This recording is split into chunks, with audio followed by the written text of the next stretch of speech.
Hello guys, आम्ही ही बाजरी ठेवली आहे. आमची चिमणी खाते ती. आम्ही बाजरी कशासाठी ठेवली? चिमणी खाते द्या.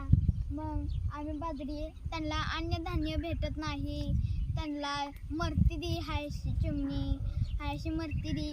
परत ना शिल्ले कामाला आहे दी चिमण्याचे खाते द्या, हे करते द्या. चिमण्यांसाठी सगळी बाजरी ठेवली आहे. आम्ही उपटली असते चिमण्यांसाठी. वगैरे चिमण्या पण खात आहे. आम्ही ह्यासाठी चिमण्यांसाठी खाल्लेली आहे, ठेवलेली आहे. अन्नधान्य भेटत नाही चिमण्यांना, कवा कवा मरती दी हायशी चिमण्या. मग तुम्ही न ठेवत जावा अशी एवढी बाजरी चिमण्यांना खायसाठी. तुम्हीच नाशी ठेवत जावा. बघा ती चिमण्या खात आहे, उडते द्या, खाते द्या चिमण्या. तुम्ही पण ठेवत जावा. कमेंटमध्ये सांगा.